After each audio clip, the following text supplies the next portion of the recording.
भागवत भगवान की जय हो। श्री सुखदेव जी महाराज की जय हो। जगत गुरु महाप्रभु जी वल्लभाचार्य जी की जय हो।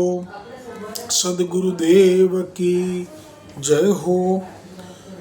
ભાગવત મહાપુરાણ વેદવ્યાસજીએ રચના કરી તેનો સંવાદ એ સુખદેવજી અને પરીક્ષિત રાજાની વચ્ચેનો છે. સુખદેવજી શિવજીનો અવતાર છે, શિવજીનો અંશ અવતાર છે. એટલે આ ભાગવત મહાપુરાણમાં જે વચન છે એમાં ખૂબ જ રસ ભરેલો છે, ખૂબ જ મીઠાશ છે. અને તે મહાપુરાણનો લાભ લેતા પહેલાં તેનું મહાત્મ્ય એ વેદવ્યાસજીએ પદ્મ પુરાણમાં પ્રગટ કર્યું છે. મહાત્મ્ય એટલે કે આ ભાગવત શ્રવણ કરવાથી કેવો અધમ જીવ હતો કે જેના પાપોની ગણતરી કરવા જઈએ તો પાર ના આવે, છતાં પણ તેને પાપ ના ભોગવવું પડ્યું માત્ર 7 દિવસ ભાગવત શ્રવણ કરવાથી. તે મહાત્મ્ય એ પદ્મ પુરાણના 5 અધ્યાય જે ભાગવતજીમાં જ આગળ રાખવામાં આવેલા છે તેનો પાઠ હમણાં જે કરતા હતા એમાં આડાવડા કરતા હતા, અનિવન. આજથી ક્રમ બદલીશું. રોજ 2 મિનિટ સુધીનું જેટલો મહાત્મ્ય આવશે એટલું લઈ અને પછી ભાગવતજીમાં જે અત્યારે નરકનું વર્ણન આવ્યું ગઈકાલે, એટલે જે પરીક્ષિતે પૂછ્યું કે નરકમાં જવું ના પડે એવી રીતે કોઈ કૃપા છે તો એ જ આજે સંવાદ આવવાનો છે. પણ પ્રથમ ભાગવતજીનું મહાત્મ્ય. આ ભાગવતજીનું મહાત્મ્ય વિશે સૌથી પહેલાં તો આ જે કથાની શરૂઆત થઈ તે વખતે સચ્ચિદાનંદ સ્વરૂપ ભગવાન શ્રી કૃષ્ણને નમસ્કાર કરીએ છીએ કે જેઓ જગતની ઉત્પત્તિ, સ્થિતિ અને વિનાશના હેતુ છે તથા આધ્યાત્મિક, આધિદૈવિક અને આધિભૌતિક એ 3 પ્રકારના દુઃખોનો નાશ કરનારા છે. હવે આજે ભાગવતની કથાનું મહાત્મ્ય જે પ્રગટ થયું છે સીધા તે જ વિષય પર જતાં પહેલાં નૈમિષારણ્યમાં સૌનકાદી ઋષિઓ જે હતા તેમણે જાણ્યું કે સુખદેવજીના કૃપાપાત્ર સૂતજી પધાર્યા છે કે જેમની ઉપર સુખદેવજીની કૃપા છે, તેથી તે સુખદેવજીએ કહેલું ભાગવત સંભળાવવા માટે સમર્થ છે. તેથી તેમણે પહેલાં તો સૂતજીને નમસ્કાર કર્યા અને પૂછ્યું કે અમારા કાનો માટે અમૃત સ્વરૂપ સાર ગર્ભિત કથા કહો, જેથી અમારા અજ્ઞાનના અંધકારનો નાશ થઈ જાય. વળી વૈષ્ણવો માયા મોહથી કેવી રીતે છુટકારો મેળવી લે છે તે પણ કહો. આ ઘોર કળિયુગમાં જીવો પ્રાયઃ આસુરી સ્વભાવના થઈ ગયા છે. વિવિધ ક્લેશોથી પીડાતા આ જીવોને શુદ્ધ બનાવવાનો શ્રેષ્ઠ ઉપાય શું છે? હે સૂતજી, તમે અમને એવું સમાધાન બતાવો કે જેથી સૌથી વધુ કલ્યાણકારી હોય તથા જે ભગવાન શ્રી કૃષ્ણની પ્રાપ્તિ કરાવે. ત્યારે સૂતજીએ કહ્યું કે હે સૌનકજી, હું તમને જે ભાગવત પુરાણ સંભળાવીશ તે જન્મ અને મૃત્યુના ભયનો નાશ કરશે. હું તમને તે સાધન બતાવીશ કે જેનાથી ભક્તિમાં વૃદ્ધિ થશે અને ભગવાન શ્રી કૃષ્ણ પણ પ્રસન્ન થઈ જશે. તો તમે સાવધાન થઈને તે સાંભળો. શ્રી સુખદેવજીએ કલયુગમાં જીવોના કાળરૂપી સર્પના મુખનો, કોળીઓ થવાના ત્રાસનો સંપૂર્ણ નાશ કરવા માટે શ્રીમદ ભાગવત શાસ્ત્ર કહ્યું છે. મનની શુદ્ધિ માટે આના કરતાં ઉત્તમ અન્ય કોઈ સાધન નથી. જ્યારે મનુષ્યના અનેક જન્મોનો પુણ્યોદય થાય છે ત્યારે જ તેને ભાગવત શાસ્ત્રની પ્રાપ્તિ થાય છે. કલિયુગમાં બીજા બધા જ શાસ્ત્રો અને પુરાણો કરતાં શ્રેષ્ઠ શ્રી ભાગવતજી છે, જેના વાંચવા સાંભળવાથી તે તત્કાળ મોક્ષ આપે છે, સાથે દુર્લભ ભક્તિ પ્રદાન કરે છે. જેમનું પ્રભુના નામ, સંકીર્તન તથા લીલામાં મન લાગતું હશે તેઓ પાપી હોવા છતાં પણ ભગવાન શ્રી કૃષ્ણના ધામને પામશે. જેમના હૃદયમાં નિરંતર પ્રેમરૂપી ભક્તિ નિવાસ કરે છે તેવા મનુષ્યો સ્વપ્નમાં પણ યમદૂતોને જોતા નથી.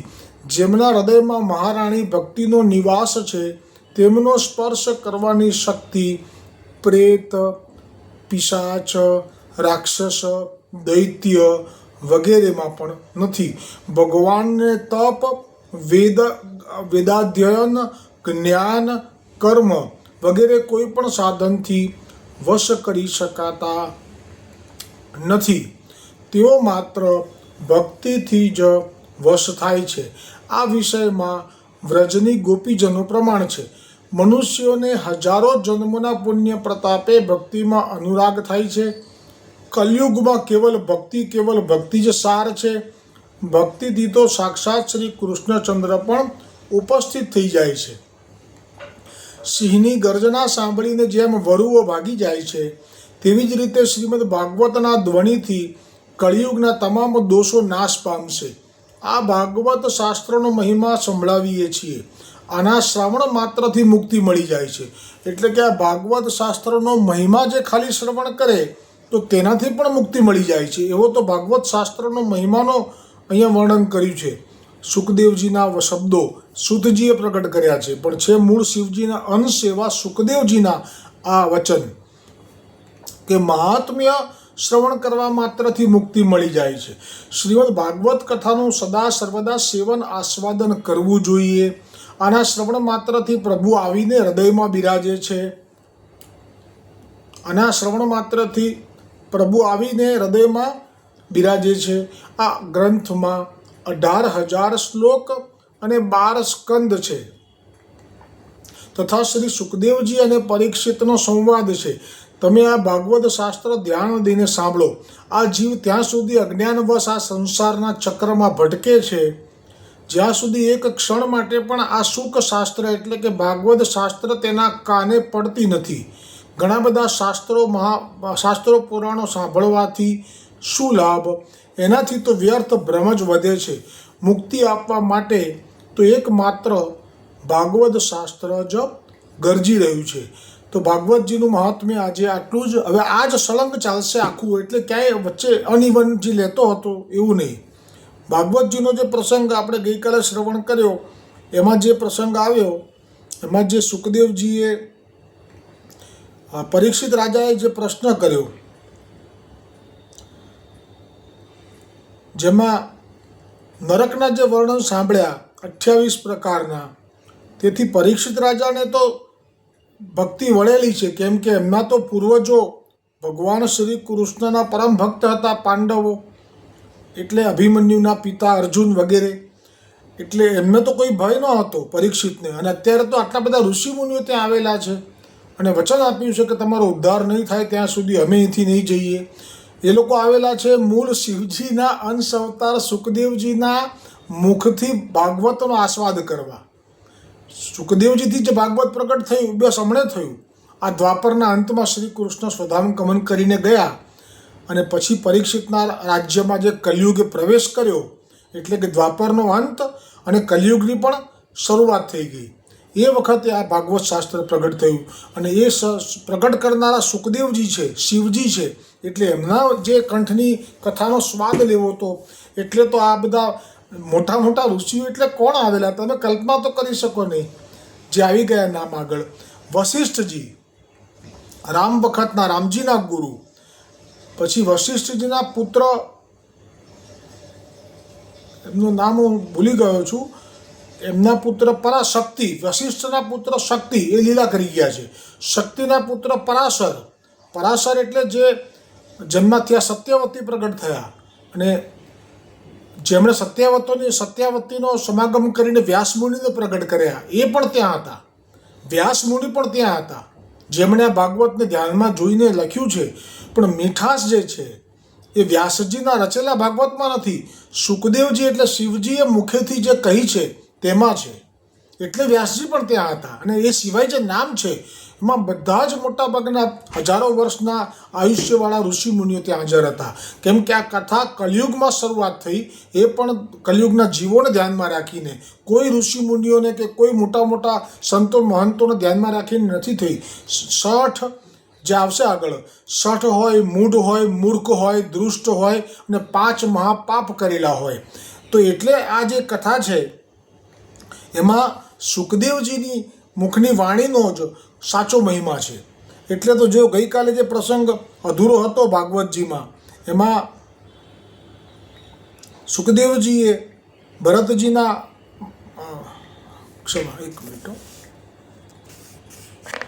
ગઈકાલે જે વર્ણન હતું કે હે પરીક્ષિત, જે મનુષ્ય જેવું પાપ કરે છે તે મુજબનું ફળ ભોગવવા માટે તે અનુસાર નરકોની રચના કરવામાં આવી છે, જેથી ધનમદ, સત્તામદ, બલમદથી અંધ બનીને તથા છલ કપટ કરીને અન્ય જીવોને જે દુઃખી કરે છે તેવા પાપી જીવોને શુદ્ધ કરવા તથા દીન બનાવવા તામિસ્ત્ર, અંધતામિસ્ત્ર, રૌરવ, મહારૌરવ, કુંભીપાક, કાલસૂત્ર, અસિત પત્રવન, શુકરમુખ, અંધકૂપ, કૃમિભોજન, વૈતરણી, શૂલપ્રોત, સૂચિમુખ વગેરે મળીને કુલ 28 નરકો જાત જાતની યાતનાઓ ભોગવવાના સ્થાનો છે.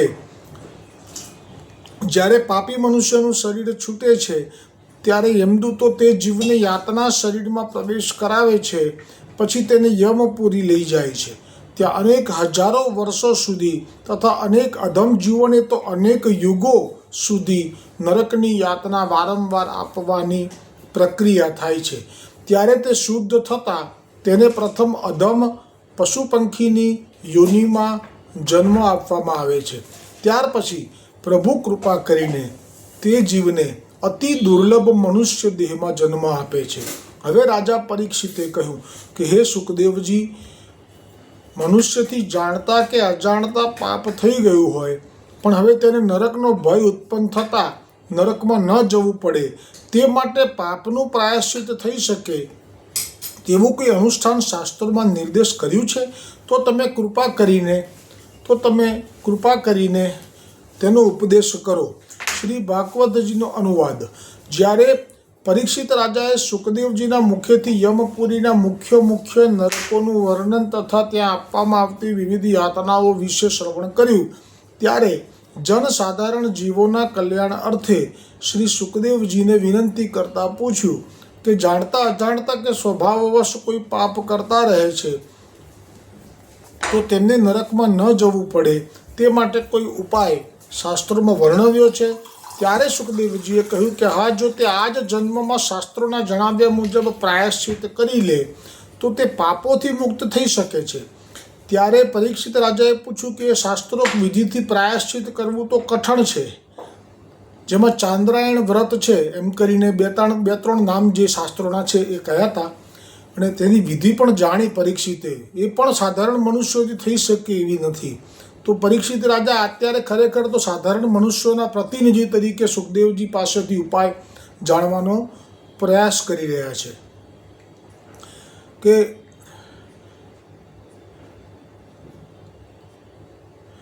સુખદેવજીએ કહ્યું કે હા, જો આ જ જન્મમાં શાસ્ત્રોના જણાવ્યા મુજબ ચાંદ્રાયણ વ્રત વગેરે પ્રાયશ્ચિત કરી લે તો પાપોથી મુક્ત થઈ શકે છે. ત્યારે પરીક્ષિત રાજાએ પૂછ્યું કે શાસ્ત્રોક્ત વિધિથી પ્રાયશ્ચિત કરવું પણ કઠણ છે, વળી તે પ્રાયશ્ચિત કરી લીધા પછી પણ જીવ સ્વભાવવશ તો પાછું પાપ તો કરી જ બેસે છે, તો તેવા મનુષ્યના કલ્યાણ માટે કોઈ ઉપાય છે?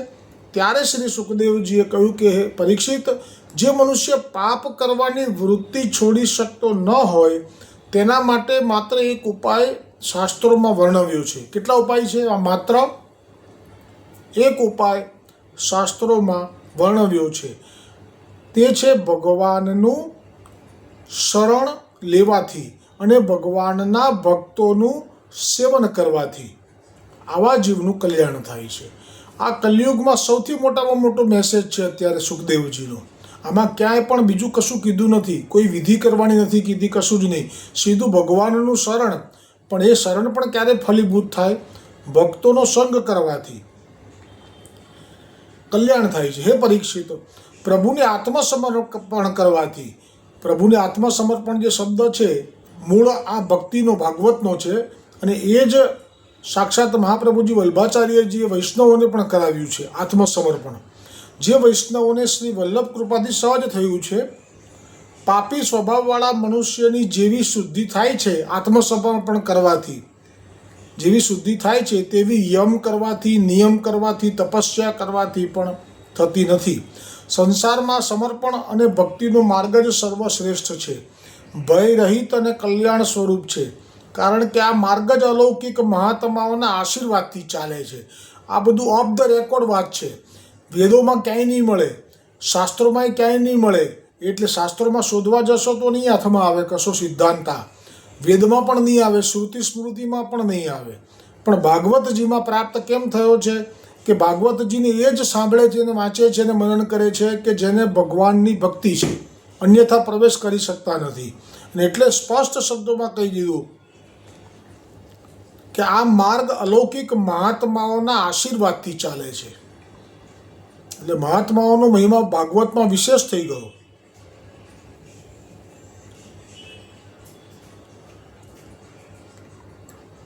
પરીક્ષિત, જેમ દારૂથી ભરેલા ઘડાને નદીઓ પવિત્ર કરી શકતી નથી, તેવી જ રીતે ભગવાનથી વિમુખ મનુષ્યને પવિત્ર કરવામાં અસમર્થ છે.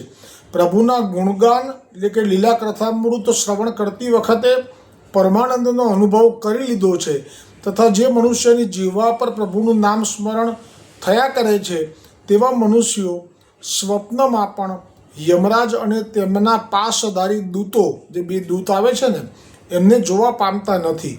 પછી નરક પામવાની તો વાત જ ક્યાં રહી. હે પરીક્ષિત, આ બાબતમાં એક વખત ભગવાન વિષ્ણુના દૂતો અને યમરાજના દૂતો વચ્ચે વાર્તાલાપ થયેલો છે, તે તમે મારી પાસે સાંભળો.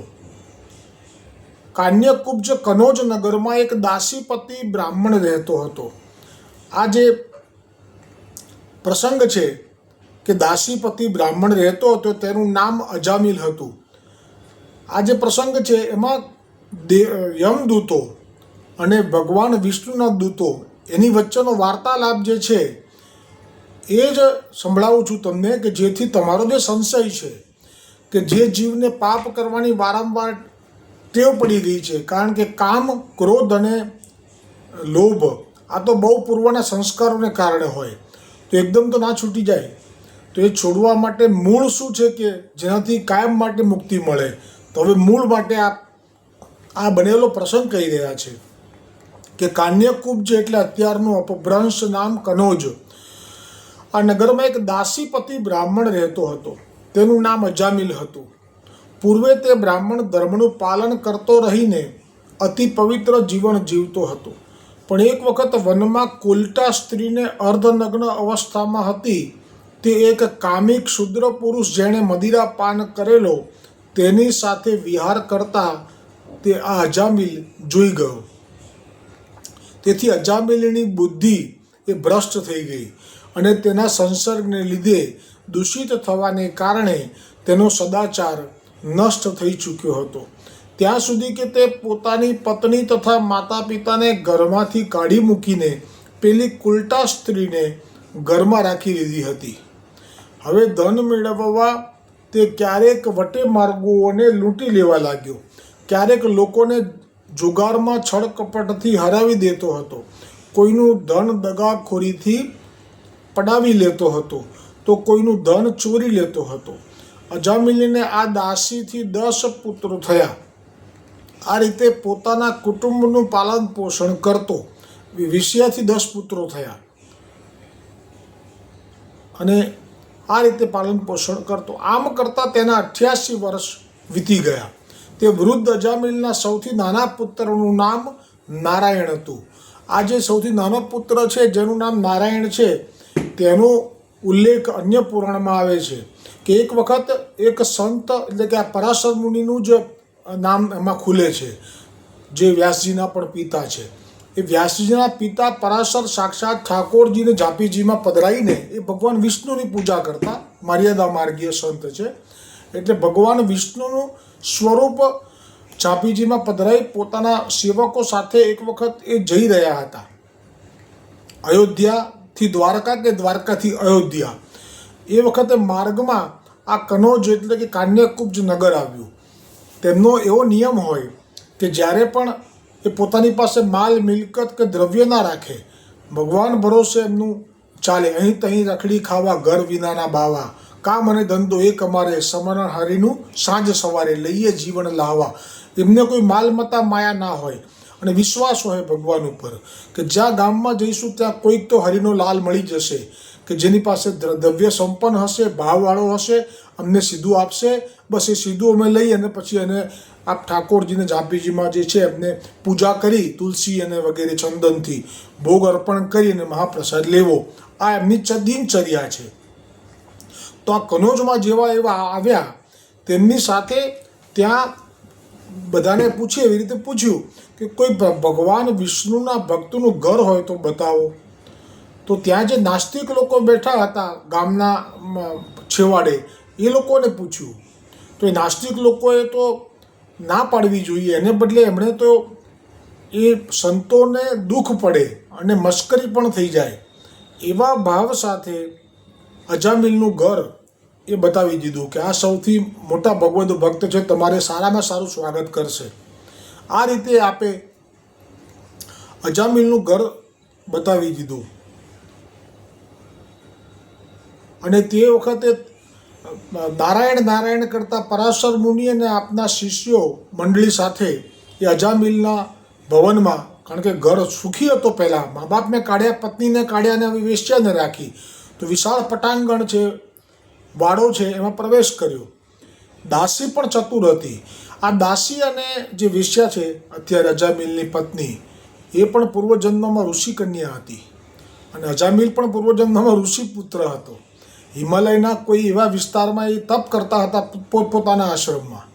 પણ આ જે કન્યા હતી, જે સામેના ઋષિની દીકરી, એ આ અજામિલ જે પૂર્વજન્મમાં ઋષિ હતો એને જોઈને મોહ પામેલી અને એવું ઈચ્છતી હતી કે આનું આલિંગન મને ક્યારે મળે. પણ એ જે કામ બુદ્ધિવાળી થઈ એટલે એનો દોષ મોટો છે. પણ આજે હતો અજામિલ પૂર્વજન્મમાં ઋષિ, એનો મનમાં કામ ભાવ ન હતો.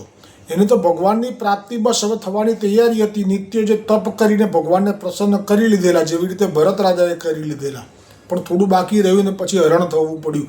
બિલકુલ એવો પ્રસંગ છે આ પણ પૂર્વજન્મમાં ઋષિ હતા, પ્રભુની પ્રાપ્તિ નજીક હતી. હવે તો આ જન્મ મરણના ચક્રથી છૂટીને એ ધામમાં જવાના હતા. ત્યારે જ સંયોગ એવો ઊભો થયો, લીલા થઈ, કૌતુક થયું કે ખૂબ ઠંડી પડી અને એ વખતે આમનું જે શરીર છે તપ કરતાં કરતાં ઠૂંઠવાઈ ગયું અને બેભાન થઈને પડી ગયા. અને પેલી કન્યાએ જોયું કે અત્યારે મને મોકો મળી ગયો છે, એને જરૂર છે શરીરની ગરમીની, હું આપી દઉં અને મારું કામ પણ થઈ જાય. એ ભાવ સાથે આલિંગન કર્યું અને આલિંગનમાં ખરેખર એના શરીરની ગરમીથી જ એનું જીવન બચી ગયું. પણ જોયું કે આણે મારા શરીરને આવી રીતે આ ભાવથી સ્પર્શ કર્યો એટલે શ્રાપ આપી દીધો અજામિલે કે તું વેશ્યા થઈને પડ. અને ત્યારે પેલીએ પણ કહ્યું કે મેં તારો જીવ બચાવ્યો છે અને તે મને વેશ્યા થવાનું કીધું તો હું તને, એણે પણ તપોબળ હતું, એણે પણ તપ બહુ કર્યું હતું, એટલે એના તપના આધારે સંકલ્પ લઈને એણે પણ જળ છોડીને કહી દીધું કે હું વેશ્યા તો થઈશ, કારણ કે તારું તપ છે અને તારે આપેલું આ શ્રાપ છે. પણ હું પણ તને શ્રાપ આપું છું કે તું પણ નવા જન્મમાં પૃથ્વીલોક ઉપર પડ અને તું પણ મને જોઈને મારી પાછળ આસક્ત થઈ જા, મને ભોગવવા માટે. આવો શ્રાપ આપ્યો. શ્રાપાશ્રાપી બે દિવ્ય ઋષિ કન્યા અને ઋષિ પુત્રની છે. એટલે આ કથામાં આટલો મહિમા છે કે ખરેખર એ પછી આની પાછળ એટલા આસક્ત થયો, પત્નીને છોડી, મા બાપને છોડ્યા, આ બીજું કંઈ કારણ નથી. પણ જ્યારે આ જે શ્રાપાશ્રાપીનો પ્રસંગ ઊભો થયો અને આજે એ દાસીએ જાણ્યું કે મારે ત્યાં તો સંતો, કારણ કે દાસી એટલે ઋષિની કન્યા, એને તો તરત ખબર પડી ગઈ કે અમારું ભાગ્ય ખુલ્યું આજે, કે આ બધા અમારે ત્યાં આવ્યા. અમારો પતિ તો શિકાર કરવા ગયો છે, હમણાં મરેલું હરણ ખભે લટકાઈને આવશે, એ પહેલાં હું લાભ લઈ લઉં. એટલે જે દાસી હતી એ બહુ ચતુર હતી અને તેણે જાણ્યું કે આ લોકોએ મશ્કરી કરવા માટે અમારા ઘરે મોકલ્યા છે અને આજે અમારા ભાગ્યનો ઉદય થયો છે. તેથી તેણે સીધું સામાન આપ્યું, જેનો ભોગ પ્રભુને લગાવી અને પરાશર મુનિએ મહાપ્રસાદ લીધો. અને અજામિલ શિકાર કરીને લઈને આવ્યો મરેલું હરણ. ત્યારે જાણ્યું કે અજામિલ કોઈ ભક્ત નથી, પણ આ તો મહાપાપી જીવ છે. પરંતુ નેત્રો બંધ કરી પરાશર જાણી ગયા કે આ તો ઋષિનો પુત્ર હતો, આ ઋષિની કન્યા હતી, પ્રભુની જ ઈચ્છાથી હું અહીંયા આવ્યો છું, પેલા લોકોનો તો નિમિત્ત છે. આ ભાવ સાથે નેત્રો બંધ કરીને જાણ્યું અને કીધું કે દાસીને કીધું કે તારું અન્ન લીધું છે તો તારા પતિનો તારો ઉદ્ધાર પણ થવો જોઈએ, પણ તે પ્રભુનું નામ સ્મરણ કરી શકશે? અજામિલે કીધું કે મારાથી કશું નહીં થાય, કોઈ નામ પણ નહીં લઉં, ભજન પણ નહીં કરું, પૂજા તો દૂરની વાત છે. ત્યારે કહ્યું કે તો પછી દક્ષિણામાં કંઈક આપીશ? તો એમાં પ્રસંગ એવો આવે છે, અજામિલ એમ કહે છે કે તમે અત્યારે જતા રહેશો, તો મેં તમને માર્યા નથી, એ તમારી દક્ષિણા છે. એટલે આટલી હદ સુધીના ધૃષ્ટતા ભર્યા વચન સાંભળ્યા ત્યારે પરાશરે એટલું વચન માગી લીધું કે મને દેખાય છે કે તારી પત્નીને ગર્ભ રહ્યો છે અને એના ગર્ભમાં બાળક છે, પુત્ર આવશે તને, આ 10મો કે 11મો. એ 10મા પુત્રનું નામ તું નારાયણ રાખજે, આ જ તારી દક્ષિણા છે. અને પેલાએ વચન આપ્યું કે તમે કહો છો તો જો આ પુત્ર આવશે તો મારું તો આનંદ થઈ ગયો કે 10મો પુત્ર આવશે, તો કે તો પછી નારાયણ નામ રાખીશ. બસ પછી આ ચાલ્યા ગયા અને હવે આને પુત્ર આવ્યો, નારાયણ નામ રાખ્યું. એ પછી શું થયું તે પ્રસંગ ભાગવતજીનો આગળ આવતીકાલે આવશે. બોલો ભાગવત ભગવાન કી જય હો. શ્રી સુખદેવજી મહારાજ કી જય હો. જગત ગુરુ મહાપ્રભુજી વલ્લભાચાર્યજી કી જય હો. સદગુરુદેવ કી જય હો. અમારા બ્રહ્મસંબંધ દાતાર ગુરુ કડીગર બ્રજેશ કુમારજી મહારાજ શ્રી કી જય હો.